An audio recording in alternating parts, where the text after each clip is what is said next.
Subscribe कीजिए हरिधर नरसिंह गुरु YouTube channel को और पास में जो बेल आइकन है उसके ऑल नोटिफिकेशन को प्रेस कर दीजिए ताकि आने वाली मेडिकल वीडियो सबसे पहले आप तक पहुंच सके। Hello friends, welcome back to our YouTube channel. मैं हरिनागर आपका बहुत बहुत स्वागत करता हूं। तो दोस्तों, आज के वीडियो में हम बात करने वाले हैं कि किस प्रकार से एक स्टेट की रैंकिंग की जाती है और किस प्रकार से हेल्थ एंड वेलनेस सेंटर की रैंकिंग की जाती है और उसके लिए क्या क्या क्राइटेरिया यहाँ पर चाहिए होते हैं। तो आज के वीडियो में हम इसी क्राइटेरिया और इंडिकेटर्स के बारे में बात करेंगे। जैसा कि आपको पता होगा कि इंडिया को हेल्दी बनाने के लिए 2018 से 19 में 17,000 हेल्थ एंड वेलनेस सेंटर को ऑपरेशनलाइज किया गया है और साथ ही इसके रिगार्डिंग न्यू दिल्ली में 8 अप्रैल 2019 को नेशनल कंसल्टेशन में 11 इंडिकेटर्स डेवलप किए गए जिसके आधार पर हेल्थ एंड वेलनेस सेंटर को रैंक किया जाना है एवं 2 इंडिकेटर और डेवलप किए गए जिसके आधार पर स्टेट को रैंक किया जाना है। और ये जो रैंकिंग होती है क्वार्टरली बेसिस पर होती है और रैंकिंग के लिए जो भी डाटा होता है वह स्टेट के द्वारा हेल्थ एंड वेलनेस सेंटर के पोर्टल पर अपडेट किया जाता है। तो दोस्तों, सबसे पहले हम बात करेंगे कि स्टेट की रैंकिंग किस आधार पर होती है। जैसा कि इसमें रैंकिंग के लिए 2 इंडिकेटर्स होते हैं। सबसे पहला आता है स्टेट में जितने भी सेंटर्स हैं, चाहे वो सब सेंटर हो, पीएससी हो या यूपीएससी हो, तो उसमें से कितने हेल्थ एंड वेलनेस सेंटर में कन्वर्ट हो चुके हैं, तो उसका परसेंटेज आएगा इसमें। और सेकंड इंडिकेटर के अंदर आता है जितने भी हेल्थ एंड वेलनेस सेंटर में कन्वर्ट हो चुके हैं उसमें से कितने हेल्थ एंड वेलनेस सेंटर अपने टारगेट को कंप्लीट कर पा रहे हैं, तो उसका परसेंटेज इसके अंदर आएगा। तो चलिए आगे की तरफ हम इसके बारे में विस्तृत जानकारी आपको देंगे। तो चलिए बात करते हैं इंडिकेटर के बारे में कि क्या क्या इंडिकेटर्स होते हैं जब भी एक हेल्थ एंड वेलनेस सेंटर की रैंकिंग की जाती है। तो जैसा कि आप यहाँ पर देख पा रहे हैं, ये है health and wellness centre ranking criteria, that means functionality criteria of health and wellness centre. तो सबसे पहला आता है यहाँ पर अवेलेबिलिटी ऑफ एचआर, यानी कि यहाँ पर ह्यूमन रिसोर्सेज अवेलेबल है या नहीं। जैसे कि फॉर एग्जांपल जो सब सेंटर लेवल का हेल्थ एंड वेलनेस सेंटर होता है वहाँ पर सीएचओ अवेलेबल है या नहीं, या जो पीएससी होती है या यूपीएससी होती है उनके लेवल के जो हेल्थ एंड वेलनेस सेंटर होते हैं वहाँ पर एमबीबीएस डॉक्टर या मेडिकल ऑफिसर अवेलेबल है या नहीं, वो चीज़ चेक की जाती है। दूसरा आता है completion of training of primary health care team on NCD, यानी कि हेल्थ एंड वेलनेस सेंटर की जो प्राइमरी हेल्थ केयर टीम होती है उसकी एनसीडी के रिगार्डिंग ट्रेनिंग हुई है या नहीं, वो चीज़ भी मैटर करती है। उसके बाद में आता है next availability of essential medicines, यानी कि हेल्थ एंड वेलनेस सेंटर में असेंशियल मेडिसिन्स अवेलेबल है या नहीं। उसके अलावा आता है अवेलेबिलिटी ऑफ असेंशियल डायग्नोस्टिक, यानी कि हेल्थ एंड वेलनेस सेंटर में जो भी जांचें होती है उसके रिगार्डिंग डायग्नोस्टिक मटेरियल अवेलेबल है या नहीं। नेक्स्ट आता है इंफ्रास्ट्रक्चर स्ट्रेंथनिंग इंक्लूडिंग ब्रांडिंग, यानी कि जो भी सेंटर पुराने थे उनको डेवलप किया गया है या नहीं, उसके इंफ्रास्ट्रक्चर को स्ट्रेंथन किया गया है या नहीं, वो चीज़ चेक की जाती है।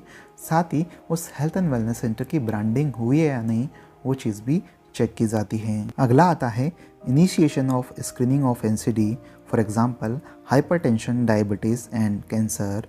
तो ये चीज़ भी देखी जाती है कि उस हेल्थ एंड वेलनेस सेंटर में एनसीडी की स्क्रीनिंग स्टार्ट हुई है या नहीं। नेक्स्ट आता है initiation of community outreach, that means population enumeration and community based assessment checklist filling by ASHA. और इसमें ये चीज़ भी देखी जाती है कि कम्युनिटी आउटरीच स्टार्ट हुआ है या नहीं।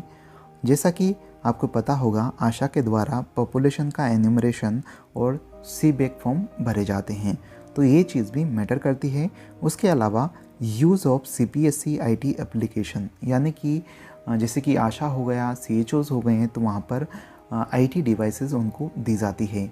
उस आईटी डिवाइस में आईटी एप्लीकेशन है या नहीं, वो चीज़ भी देखी जाती है। और साथ ही उस आईटी एप्लीकेशन के द्वारा पोर्टल को अपडेट किया जा रहा है या नहीं, वो चीज़ भी मैटर करता है। उसके अलावा वेलनेस एक्टिविटी इंक्लूडिंग योगा, यानी कि वहाँ पर वेलनेस एक्टिविटी हो रही है या नहीं, फॉर एग्ज़ाम्पल योगा, तो ये चीज़ भी मैटर करती है। टेली कंसल्टेशन, जो भी हेल्थ एंड वेलनेस सेंटर है वहाँ पर डेली टेली कंसल्टेशन होता है या नहीं, वो चीज़ भी मैटर करती है।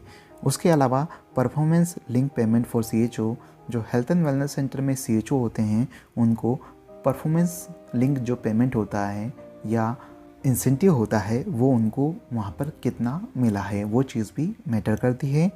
उसके बाद में बात करते हैं process for ranking of health and wellness centre. तो जब भी हेल्थ एंड वेलनेस सेंटर की रैंकिंग होती है तो उसके लिए क्या प्रोसेस होती है।